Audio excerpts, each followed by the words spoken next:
Hello, this video we're working on chapter 2, and here is where we are actually going to go through some of the processes that we've already gone through. So they talk about Rails installation. All I'm going to say here is that this assumes that you already have Ruby installed as a language. I don't want you to follow the instructions in this book because they won't work for you, chances are. Not unless you have the same operating systems and configurations that the author does. So I am going to be glossing over this. You guys, if you are installing, go back to Unit 1 and make sure you follow the instructions there. The tools that we do need, though, absolutely was Ruby, Rails, and SQLite. SQLite is something that we did not install when we were going through those instructions, and I'm hoping that we can do that this evening. All right, so they have instructions here for the different operating systems and the approaches, and you can see how quickly I am scrolling past them. However, SQLite is actually something that I do want you to look at. So I'm going to jump over to our core shell just really quick, and I'm going to scroll down, and I put a little posting here in the core shell about where to go to download SQLite and the basic steps you need to follow if you are doing this inside of Windows. I'm not going to do these quite yet. I'm going to be doing these in a few minutes. I'm going to talk about it first, and then we'll give it a try. All right, but the basic steps are that you do need to go to the SQLite website, and there is a link right here. So don't worry about these particular file versions because I don't know if they're still the same. They might be, they might not. All right, so go ahead and just follow that link and go to the website. And if you really want to learn about what SQLite is, go to the home page. This takes you right to the download page. But I do want to point out which files you want to download. Of course, you want to download the ones for your operating system. And the ones that we're looking at are what we call the precompiled binaries for Windows. So in other words, that gives you the implication that there's also the uncompiled version, right, where you can actually look at the source code that creates the database and make changes to it if you wish, right, and compile your own version. But that's absolutely silly. What we would generally be downloading would be the 64-bit version for Windows. That is if you're running Windows. If you are working on a different platform, find the appropriate files for that platform. Chances are, if you're working on a Mac, you might be able to just do the install directly from the terminal, which is recommended, and it's pretty simplistic. If you used one of the all-inclusive packages that installs Ruby on Rails, chances are SQLite was already bundled in. So for those of you that did that, please be mindful of that scenario. But this is the spot where you would download it. All right, so what we're going to do now is we're going to actually go through that process, and then we'll come back here to the bottom of page 19 and actually start creating an application. I know we did that during the install, but we're going to do it again. We're going to do a hello world because we have to, right? It's obligatory for any language.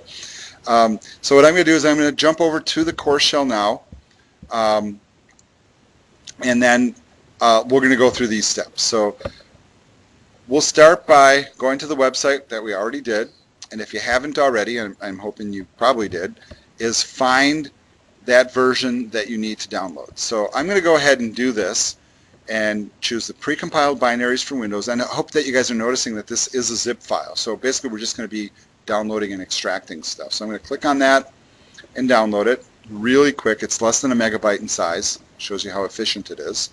And really one of the reasons why it's used inside the Rails framework. And I guess I should probably do a little explaining on what SQLite 3 is. SQLite, as its name implies, is a database that allows for standard SQL type interactions, but it's a standalone product. It doesn't need to be installed on a server. It just requires a few simple files for it to work. And it's very lightweight, and because it's lightweight, it's perfect for development work. In fact, some developers like it so much that they use it for deployment as well, because it will run on servers. Now keep in mind, if you move from like a Windows machine and you're putting it on a Linux web server, then you have to be running the Linux SQLite, not the Windows one. So that's just something that's good to know. All right, so once you have that zip file, go ahead and extract it. Just give it a double click, and then you can see inside here that it's going to extract all the files. And I'm seeing right here that it seems to be missing probably the most key file, and that is the executable. So I'm going to go back to my instructions here. Where are they? Right here. All right. And it says we'll need the command line shell program, and Windows users will need the executable file and the DLL to make things work. All right. The analysis program is not required. I'm not seeing the exe file in here. I don't know about you guys, so I must not have picked the right one. So that's kind of a clue right there. So I'm actually going to click here and download this one and take a look.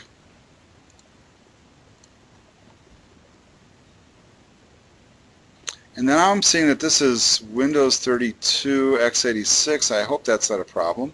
So let's go ahead and do an extract here on this one as well. And open it up. And now here I do see the SQLite exe file. Now, you guys are figuring out where I'm going with this? I'm basically going to be looking at a couple different components. So if we go back to the book, yes, go back to the book, and go up to SQLite, installing SQLite, and this is on Linux, but if we look at and to install SQLite 3, I can tell you right now that I think this command will not work. If my recollection is correct from previous years, now keeping in mind this was written under a certain version of Ruby and Rails, and versions have changed since this book was printed. So I am going to go to my command prompts. Now if you haven't launched the command prompt yet, and I'll show you how to do that just to refresh your memory, just go to your start menu and just type CMD, and command prompt should come up. Go ahead, press enter. By default, you'll be thrown into the root of your user directory in Windows, and I suggest that you exit that directory. So we want to drop down to the root of C, so just type CD space / and press enter. Let's just make sure that Ruby is running, not to be paranoid, but I'm going to type Ruby V.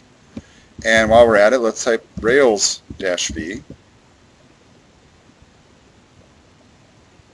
And Rails is working. Now, I don't know if you guys noticed in the background here that if SQLite 3 was installed, you could type this command here, SQLite 3-version, and it should respond. So, why not even try it and see what happens? SQLite 3-version, and you can see that it's not there. All right. So now let's go ahead and try to do an install. The command that they're suggesting is this one here. So I'm just going to type that in. I'm going to type gem install SQLite 3, and my intuition is telling me I don't need to type anymore, but I'm going to type what they have in the book. I'm going to type -ruby because that's what the book says. So let's type it, see what happens.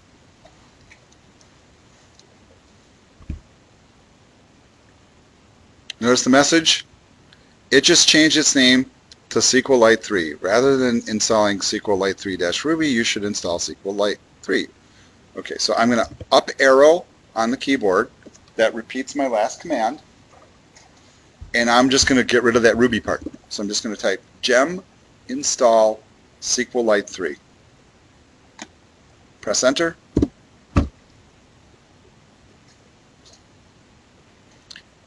And now what you see is that it's going and it's grabbing all the components that it needs, and it's installing it, and it says 1 gem installed. How can I be sure it's installed? Well, I'm going to up arrow again, and I'm going back to the command that I typed, which was SQLite 3-version, and hopefully now when I press enter,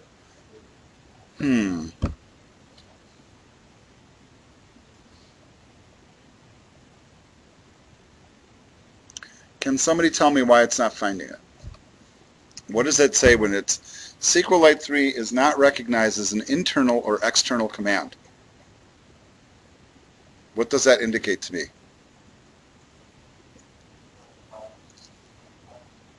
Yeah, it's not going to the right place. The path is wrong. Now I know that my Ruby folder does have the stuff in the right place. Now the question is, where did it install it? Okay, so what I'm going to do is I'm actually going to bring up my file folder window here. So I'm just going to do a little bit of exploring. And I notice here that in the root of my C drive, are you guys seeing this? It installed SQLite in the root, in its own folder. That's a problem. Now, the way that we fix this problem is by recognizing the fact that these files actually need to be inside the Ruby bin folder, and I'll show you how to put them there. So what I'm going to do now is I'm going to come in here and I'm going to grab the exe file and the DLL file, and I think that's all I need. I'll go back to my own instructions just to be sure. The exe and the DLL file. Now I'm not going to cut them out of here, I'm just going to copy them. I'm just going to type Control-C to copy, and then I'm going to navigate into my Ruby folder, and then I'm going to find the bin folder, and I'm just going to paste those files into this spot. So now I have the SQLite 3 DLL and the SQLite 3. Now this folder for Ruby is in my path statement. So now when I go back to my prompt and I up arrow and repeat that command by pressing enter, it should recognize the SQLite is present. All right, I'm going to pause the video for a moment to make sure everybody here in class is okay. Okay, it seems like everybody here in the classroom is successful so far. So let's go ahead with our next steps here. So I'm jumping back over to our book, and now we're going to get to the point where we are going to be working on actually creating an application. And as I said before, we kind of already did this, but what we do want to do is we want to, before we go typing commands, and I want to like specify, or I should say specify, but clarify how this book presents information in terms of like what you should be typing and what you shouldn't be typing. First of all, you have to remember that command lines on different systems look different. I'm working on a Windows system and I'm working from a Windows prompt. So my prompt looks like this, right? So I have a C prompt that I'm working with. If you are working on a Mac or a Linux machine, or if you're working with one of the little bundled pre-built solutions, what those tools are going to do is you're going to be working at a bash prompt, and bash stands for born again shell. It's just a different type of command prompt, and the prompt for a bash shell is a $sign. So whenever you're seeing a $sign, that means you're sitting at a command prompt on a Linux, Unix, or Mac system. So obviously this author is preferring that platform to do the work. All right, so whenever you see that $sign, it's indicative of the fact that for us as Windows people, we're at a C prompt. Now, where you sit inside your file system is going to be important too. Right now, we're sitting at the C prompt. I want you to change into the folder that you created in the previous video, and I called mine projects, which is right in the root of the C drive. So to get into that folder, I'm typing cd projects. Now I'm going to go ahead and type this command. I'm going to type Rails new hello. Rails tells it that we're issuing a Rails command. New tells it what command we're running, which is create a new application. And hello is simply the name of the application that we're creating. So once you've got that typed in, go ahead and press enter, and you can see a whole bunch of stuff jumped up on the screen.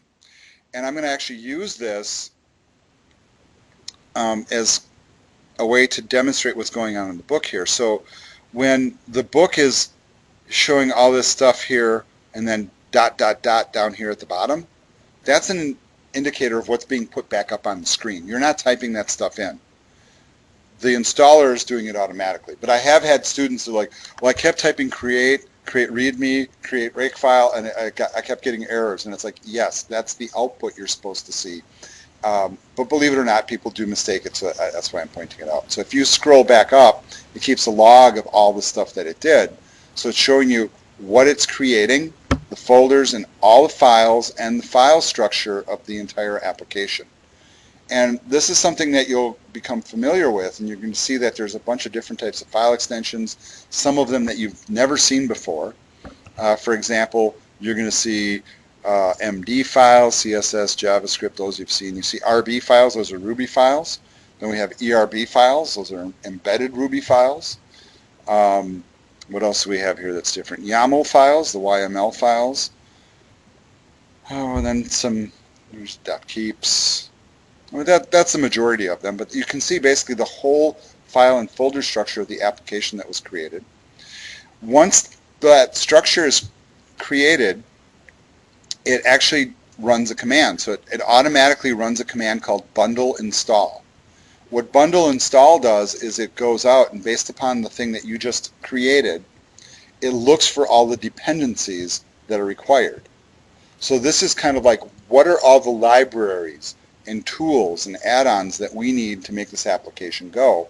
And so what it does is it first looks to see if those things are present already.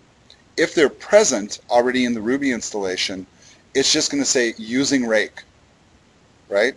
Using. Then it looks for something and if it doesn't find it, it goes out and fetches it. So fetching is actually FTPing. So in this case, it went out and it found mini Portile 2 and the version number, downloaded it, and then installed it. And you can see a complete log of all the different things that it's either using, downloading, or installing. And it's quite a list of things. So really what this is telling you is that all the tools that you see here are automatically included with what we just did by creating the project. All right, so if you guys successfully completed that step, I'm assuming everybody's okay and they did that? Okay. One thing that you're going to notice here, and we're going to run this command even though I know that the thing that just created it already did it because I showed it to you, right? Bundle install. But I want you to type in that command, and I'm going to explain why. Because you guys are going to find yourself that if you are importing, let's say, files from the book or somebody else's project or somebody who's working on a different version of a piece of software, and it doesn't have to be completely different versions. We're talking not only the versions of Rails and Ruby, but the versions of all the tools that we just installed. This command, bundle install, will go ahead and add in and update all the stuff that might be missing. So it's kind of a way to fix things when things are broken. So I'm going to type bundle install, and then I'm going to see that, okay, it's telling me to do something else. It said the latest bundler is 1.16.0.pre2, but you are currently running 1.15.4. To update, well, you know what? Guess what, folks? I'm going to do that. So I'm going to type gem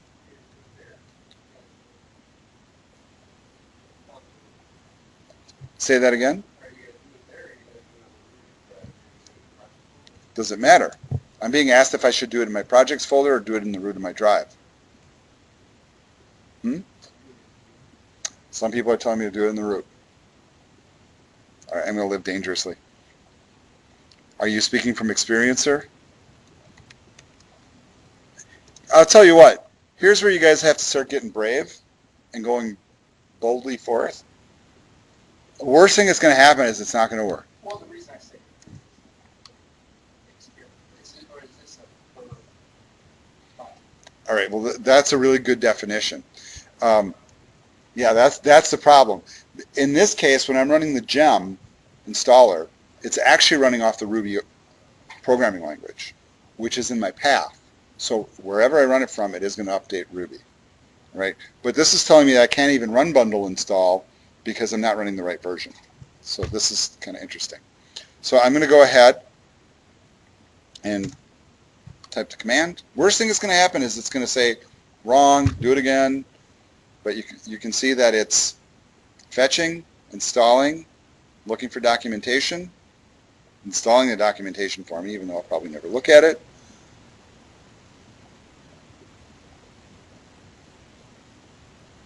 And we're just letting it do its work. All right, so it says one gem installed. Now I'm going to up arrow not once but twice to go back to that original command again, because that was my goal, to run this command. And now we're going to probably, I have some people anticipating that I'm going to have a problem.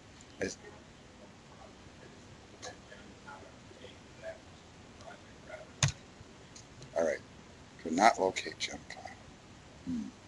Now, there is some wise intuition happening in the room here, because I did create a new app, right?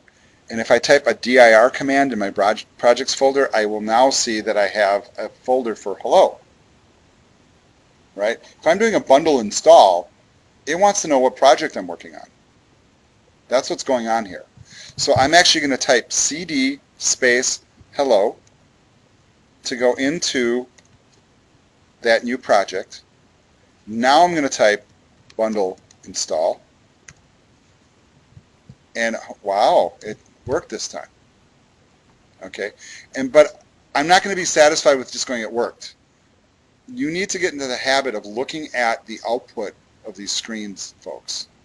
And the other thing that I'm telling you right now is you should also be screenshotting significant steps.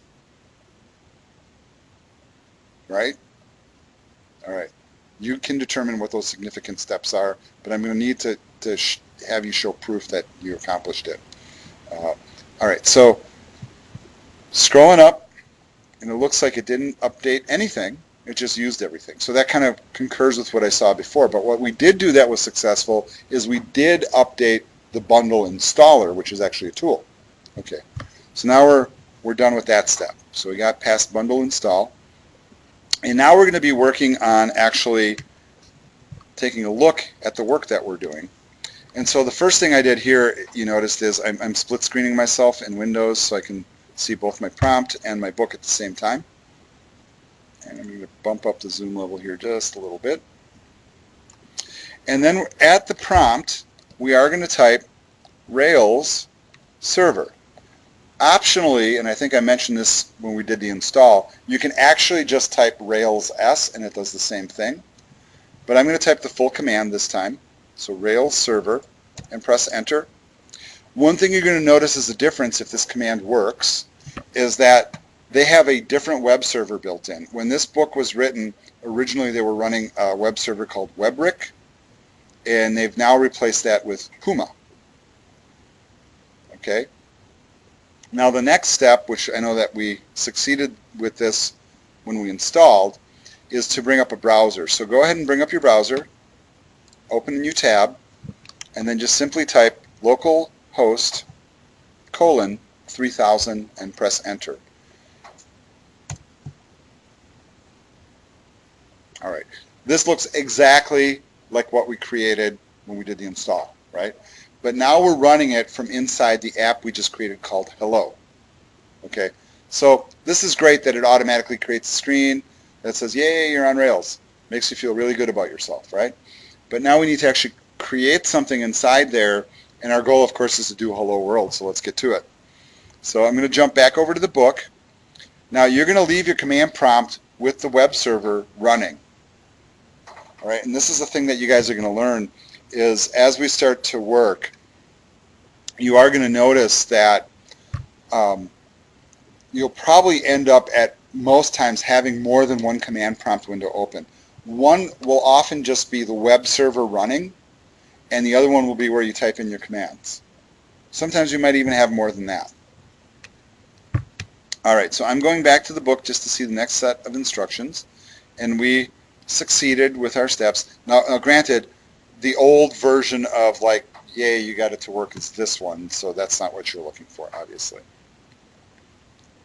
All right. So now we're going to do something really, really powerful without much explanation. And I'm going to tell you that, and that might be a little uncomfortable for you. But it's really to demonstrate the capability of the type of commands that you're going to be typing here inside of Rails. And the first command that we're going to type is the one listed here. Now, wait a second. My web server is running in this window, right? And I don't have a C prompt. Well, you know what I'm going to do? I'm just going to launch another command prompt window. Yes, you can do that. So that's what I'm doing. And the command that they want us to type is Rails generate controller salutation.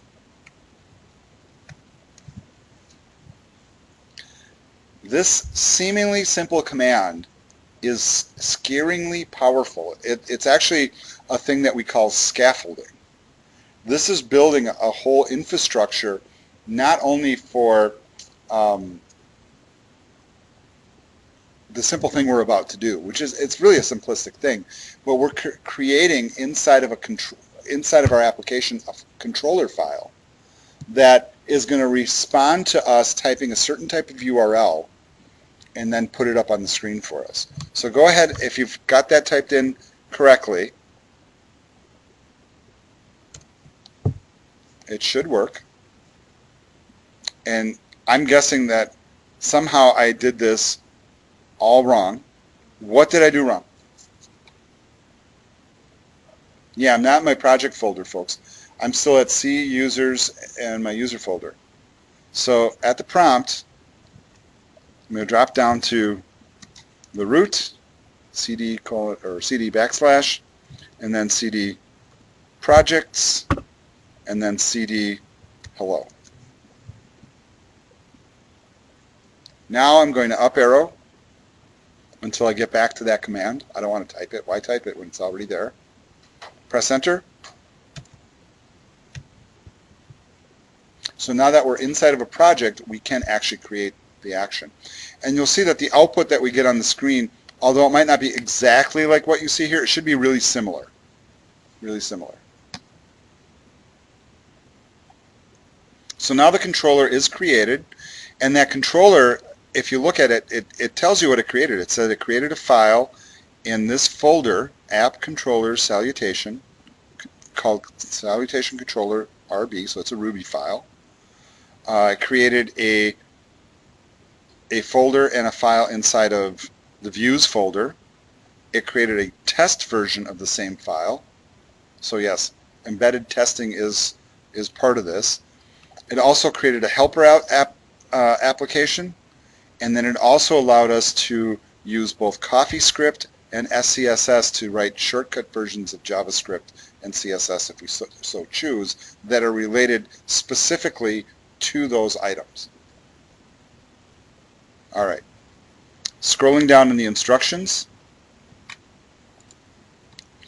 the next thing that we're going to do is we're going to go locate this particular file.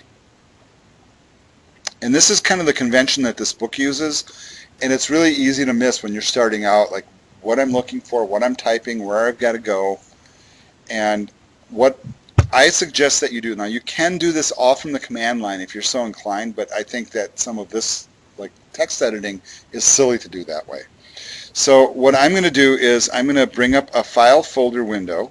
I happen to have a few of them open already, so I'll just bring up one of them.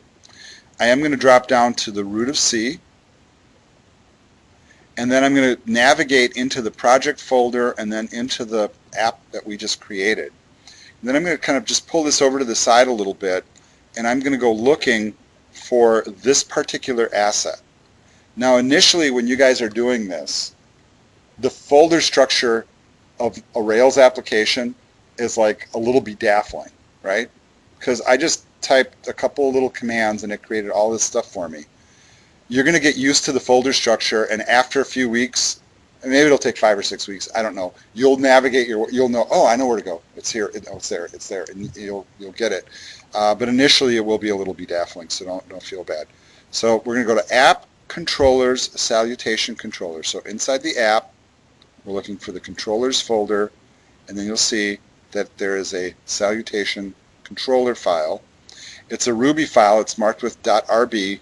I'm going to right-click that, and then I'm going to open it up with Notepad++, or you can open it up with any tool that can handle text files.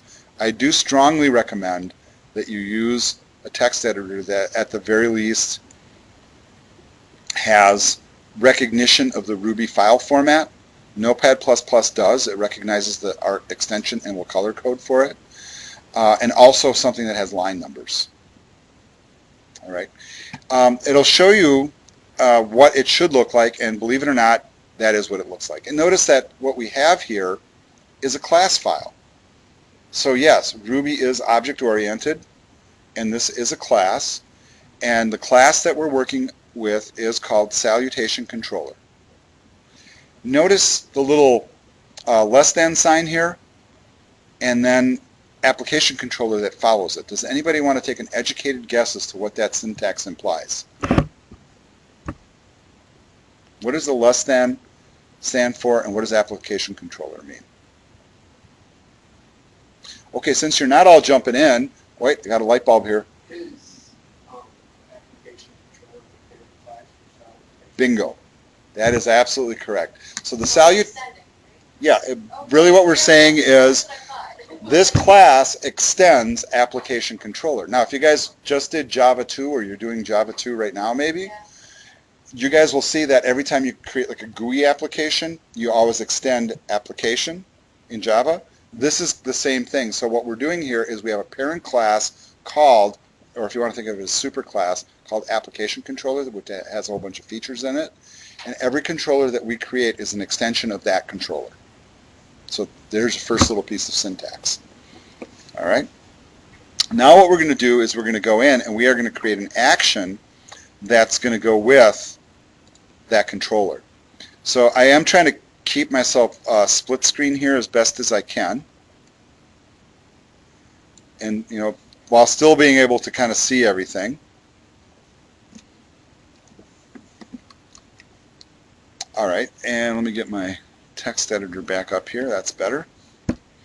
Now, in some cases, you can copy and paste directly from the book, but I want you to notice a couple of conventions here. And in this first attempt, you might actually find it better to type this stuff in. When you're working with Ruby files, the standard indent is 2 spaces. Remember that. Try to do that every time. Now I'm typing in DEF, hello, pressing enter. I'm going to close that def, whatever def means. We haven't talked about that yet, have we? And then I'm going to go up a line and indent twice. And then I'm going to type what they have here. It says @message equals hello. What are we saying? Hello to the world? It seems a little limiting. How about hello galaxy? Since we're having fun. Notice that the book's got single quotes and I put in double quotes. Does anybody think it matters? Well, actually the editor did it on its own. Double quotes are fine, single quotes are fine. Kind of the same convention as most languages. The reason they allow for both is to allow for nesting, basically, and encapsulation. All right. Does anybody now want to take a guess as to what def means? Define what? That's right. We're defining a method or a function, however you want to think about it. So we're defining something called hello. There's an endpoint to it. That's why we have an end. And then it's doing something inside, and it says @message equals hello galaxy. Well, I guess that must be right. All right, so that's one part. Please make sure you save your file. Pretty simple little thing. The next step that we're going to take is creating a template. So I'm going to try to change my width here once again just a little bit.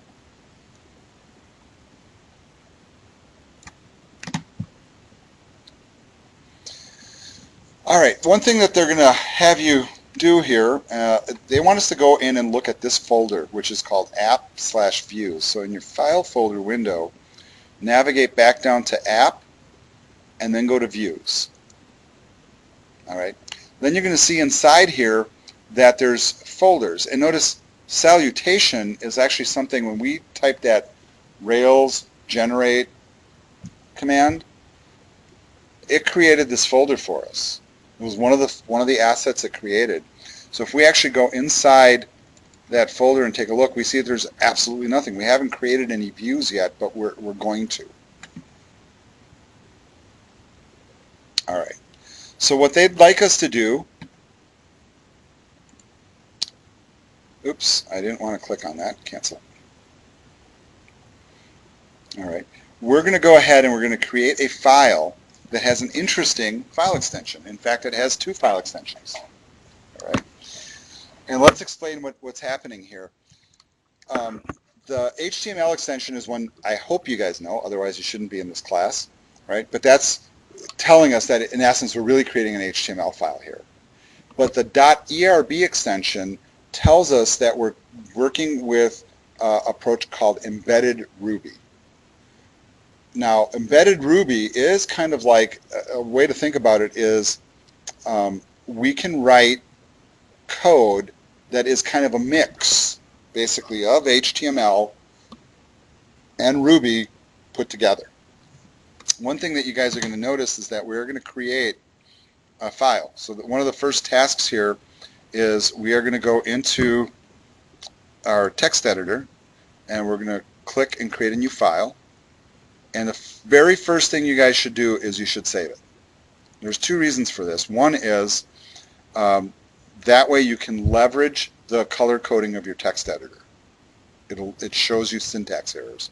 So the place that we're going to put this is where it indicates. So we're going to go back up to the views folder. So we're in app, views, salutation. And then we're going to name the file hello.html.erb.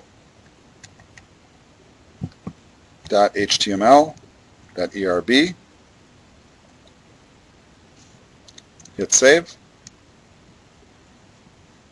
And then we're going to just very simply copy this code and paste it in. Now, the indents are missing. Frankly, it really doesn't matter. Yes, the doc type is missing and all the stuff you're supposed to do for HTML is missing. I get it. But we're just doing a little hello world here. Okay, so it's not really going to matter much. One thing that you will notice, though, is on line 3, how we have, ASP.NET students, you guys recognize this? Or people who recently did Java 2 and had to do like JSF or JSP and all that stuff? This is a special type of delimiter tag. Basically, it indicates to us that we're running code other than HTML within HTML. Okay, and actually the equal sign has a special meaning too, and basically it means that we're going to be doing something. That's long and short of it. But basically what we're doing is we are throwing a Ruby command in here, and we should recognize that in our other file we defined @message to be this string of text, right? So that's in essence what we're doing here is we're pulling in that string of text and throwing it inside of an h1 tag. Pretty simple. Okay. Make sure you save that file. Hit save. Make sure it's saved. Another thing that we have to do is we're going to now have to go into a routes file. Now, I want you to keep in mind as we're working on this, I know that this seems like a pretty complicated series of steps to do something that's seemingly simple, but this is a microcosm of kind of working on a larger application. So the routes file is in a separate folder. So let's go ahead and locate that file. So I'm going to drop down to the root of my project, so right down to the bottom of the Hello app.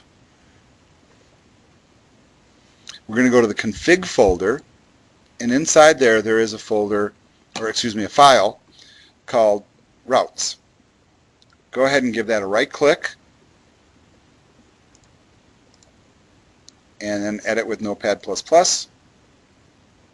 And then you can see that there's already some stuff in there. The stuff that is pre-generated, please do not mess with it. So I know that our book indicates here that it should say hello, : application, routes, draw, do, etc. However, the framework created this.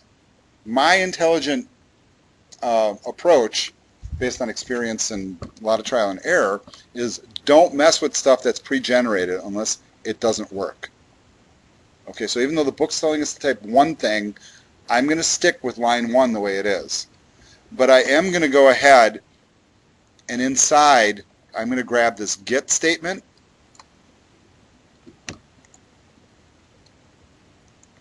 and I'm actually going to just replace what they have in here as a comment.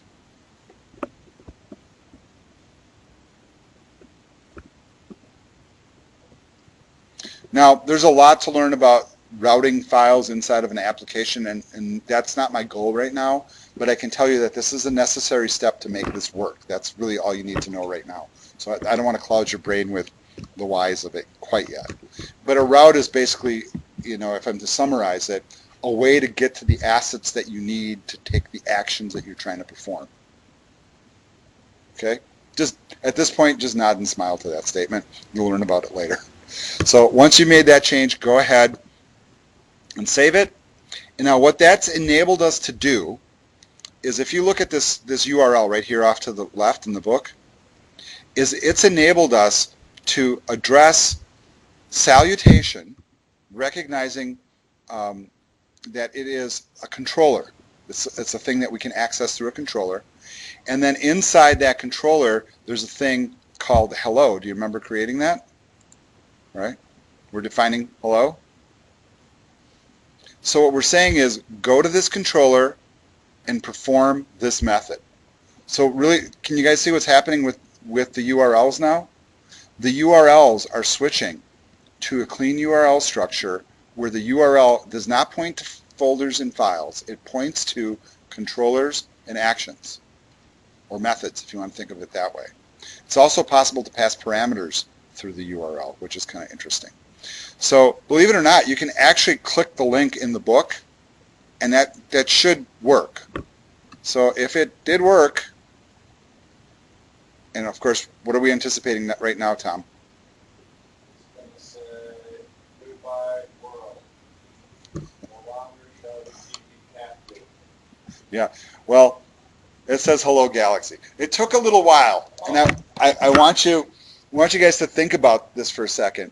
On the first launch of an application, right, it's going out there and it's finding this code that it's running server-side, right? So the web server is finding the Ruby code, it's finding the controller, it's finding the routes, it's finding all little components, it's running the Ruby code, and then it's generating the view and pushing it back to the screen. On the first launch of an application, it will be slow. Why? Because it has to build all the components in the background. Once the application's up and running and loaded up into memory, it will run much faster. So often you might have that issue. Now, did anybody in here come up with a JavaScript error? I see at least 2 people with red on their screen. 3, 4, okay. More than a few people have a JavaScript error. So there is a suggested fix for the JavaScript error located at the bottom of the Unit 2 folder. And if you follow this, it should solve the problem. Now, one of my students indicated to me before class that I actually had to change this in 2 spots. And what I'm going to ask, Tom, as I look at you, can you tell me where those 2 spots were? Because one is actually in this file, but one was somewhere else, or was it both? Both in the same file. I think they're in views. Okay. So let me show you how to do that. Both lines are in the same file. Stacked on top of each other, so it's pretty obvious. So we'll go to the root, app, Yeah. views. Salutation. And, or is that the one you wanted? Or? No, that's not the one I wanted. Oh.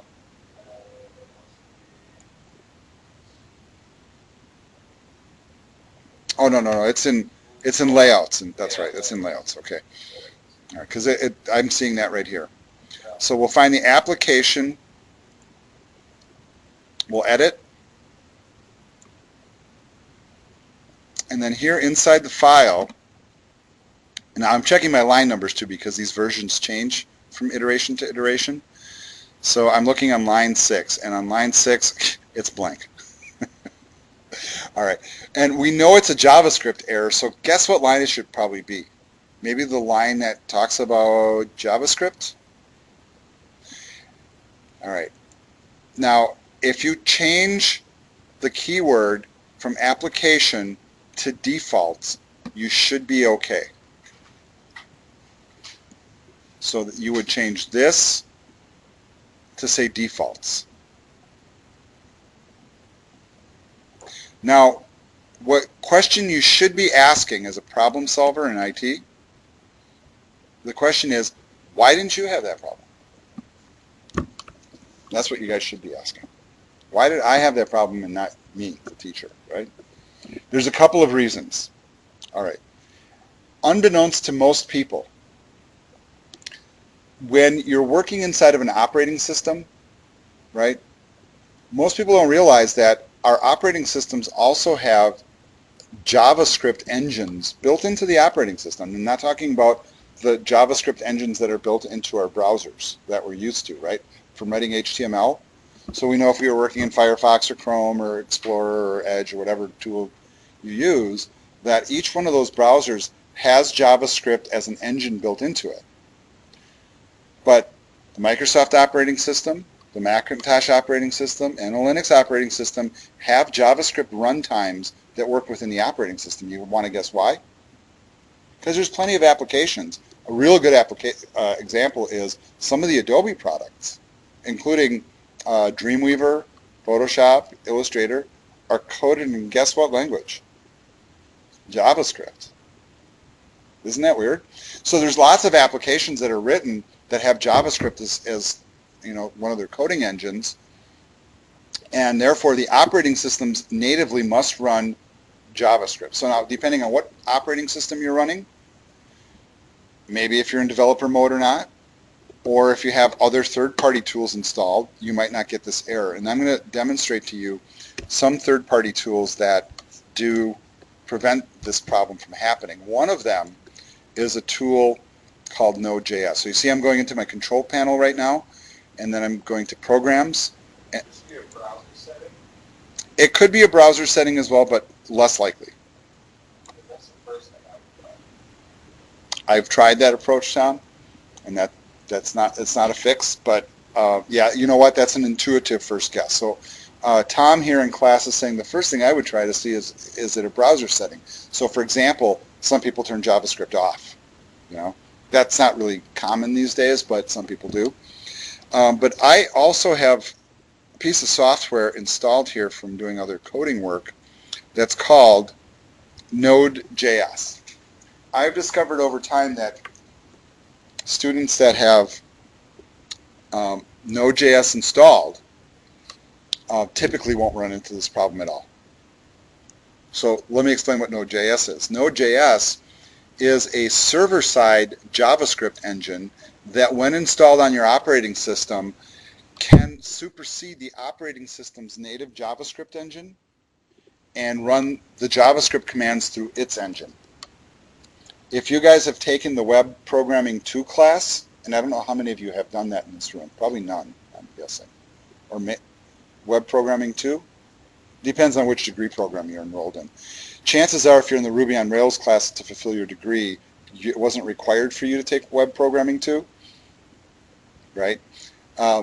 But that is, if you want to try it, that's a tool that you can install, and if you install that tool, the interesting thing is that it can solve this problem. Now, I am going to point out that there's one other fix that a student shared with me, so I'm going to share that with you because he did a significant amount of trial and error and research on his own, and with the help of Stack Overflow, he found as one solution, and I'm going to give credit to him, Bill Widmar, he's one of my online students. He discovered first a Node.js solution, which I don't think worked for him entirely, but he had a secondary solution. So I'm going to pause the video for a moment while I pull up his email with the instructions, so I'll share that with you. Okay, so I found the email from my student, and I am giving him credit, Bill Widmar, so if you guys want to thank him, please do.